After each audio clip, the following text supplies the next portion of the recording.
کے لیے آئی ہیں تو ہاتھ اور پاؤں پر مہندی لگائی، کوئی بات نہیں، ہاتھ اور پاؤں پر عورت کو تو مہندی ہمیشہ لگانی چاہیے، ان کے ہاتھ تو کبھی خالی ہی نہیں رہنے چاہیے۔ اصل حکمت یہ ہے کہ ان کے ہاتھوں کا رنگ بھی کسی کو نظر نہ آئے کہ گورا ہے یا کالا ہے، مہندی لگی ہوگی تو چھپ جائے گا نا۔ کہتے جی آپ کہاں پیدا ہوئے تھے؟ کیا کرو گے بھائی،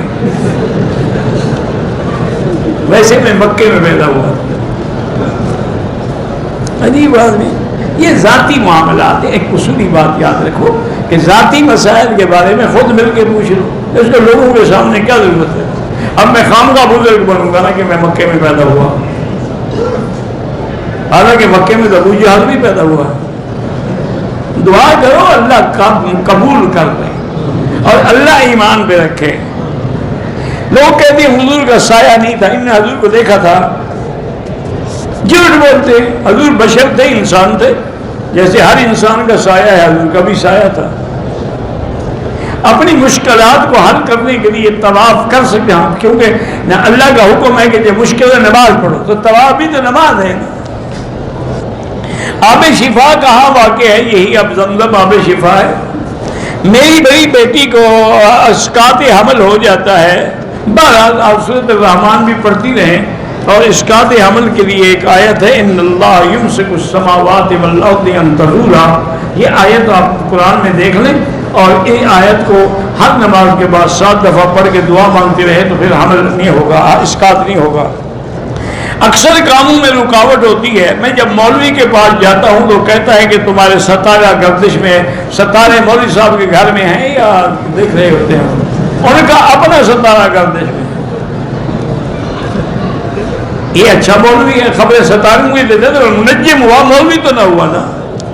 مولوی تو قرآن حدیث کی بات بتائے گا۔ بالکل کفر و شرک ہے ان پر اعتماد کرنا۔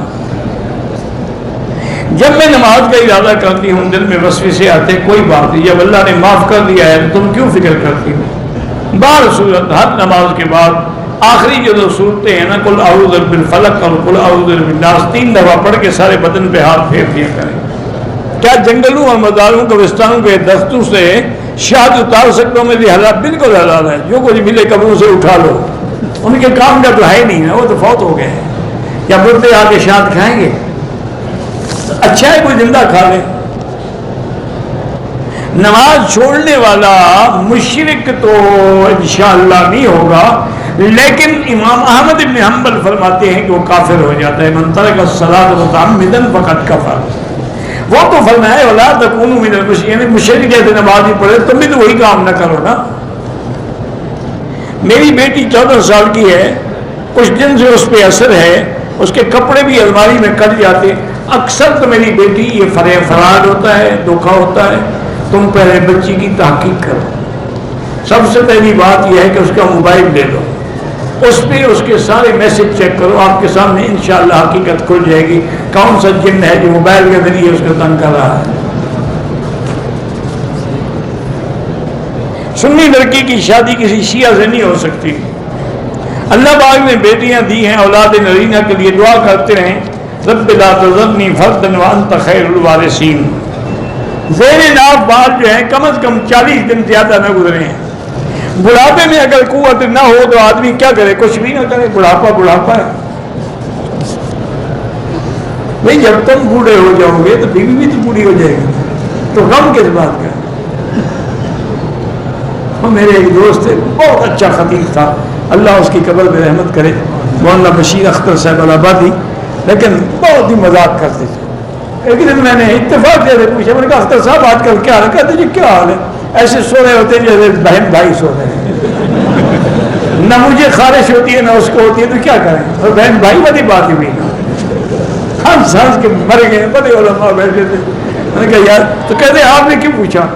میں نے کہا میں نے آپ کا پوچھا تھا کیا حال ہے، یہ تھوڑا پوچھا تھا کہ تمہارے گھر کا کیا حال ہے۔ ہمارے گھر میں پریشانیاں ہیں تو پریشانیوں سے بچنے کے لیے استغفار کیا کریں اور اللہ سے دعا کیا کریں، رب انی مسنی الضر وانت ارحم الراحمین۔ جب بارش آتی تھی تو حضور پاک اللہ سے دعائیں کرتے تھے اور خوش ہوتے تھے کہ اللہ کی رحمت برس رہی ہے۔ یہودی لڑکی سے اور عیسائی لڑکی سے شادی بالکل جائز ہے، لیکن مسلمان لڑکیاں نہ ہوں تو۔ مسلمان گھر میں بیٹھی رہے اور تم یہودیوں کی لڑکیوں سے شادی کرتے ہو، وہ تمہیں یہودی نہ بنا سکیں، تمہاری آنے والی نسل کو ضرور بنائیں گے۔ دعاؤں سے تقدیریں بدل جاتی ہیں، وہ بھی دعا میں لکھا ہوتا ہے تقدیر میں کہ اگر یہ دعا مانگے گا تو میں بدل دوں گا۔ بندہ جو دنیا سے چلا جاتا ہے مرنے سے 40 دن پہلے اس کو پتہ لگ جاتا ہے، کسی کو پتہ نہیں لگتا، اچانک 1 سیکنڈ میں فوت ہو جاتا ہے، پتہ کیسے لگتا ہے؟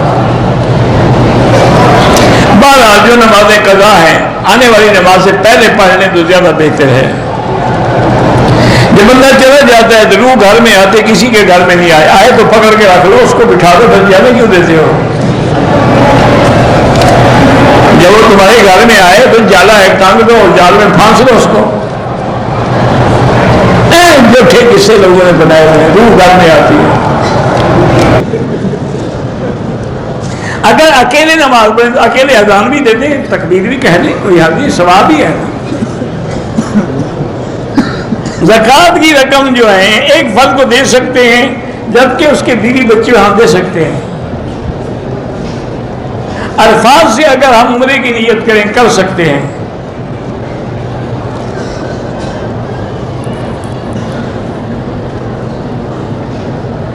کہتے ہیں کہ ایک عورت کا شوہر سے اٹھی ہوئی تھی، بہنوں نے منوانے کے لیے اس کے لیے تویز لی ہے اور پتہ نہیں چائے میں ڈال کے پلائے، اب وہ وہم کی مریض ہو گئی ہے، چلو ایک بلا سے نکلی دوسری میں مبتلا ہو گئی۔ اچھا فیصلہ کیا تو کوئی بات نہیں، کوئی بیماری نہیں، سائیکٹرسٹ ڈاکٹر کے پاس جائیں تو وہ انشاءاللہ دوائی لکھ دیں گے تو 2-3 دن میں ٹھیک ہو جائے گی۔ میرا بھائیوں کے ساتھ آبائی گھر ہے، اس کے علاوہ 5 اور 10 بندے کے مختلف نظام پلاٹ بھی ہیں، جن میں سے کسی ایک میں گھر بنانے کا ارادہ ہے۔ کہاں بناؤں گا؟ جب تک ارادہ مکمل نہ ہو سب کی زکوٰۃ دینی پڑے گی، یا تو نیت کرو کہ گھر بناؤں گا۔ میرے بہن کی شادی چچا بھائی سے ہوئی ہے، 10 سال سے اٹھی ہوئی ہے، اس عرصے میں شوہر نے 1 یا 2 بار صلح کی کوشش بھی کی، ایسی طلاق کرا دیں، خلع کرا دیں۔ ایسی بیوی کا کیا فائدہ؟ 10 سال سے اپنے ماں باپ کے گھر میں رہتی ہے، بیوی میری ہے۔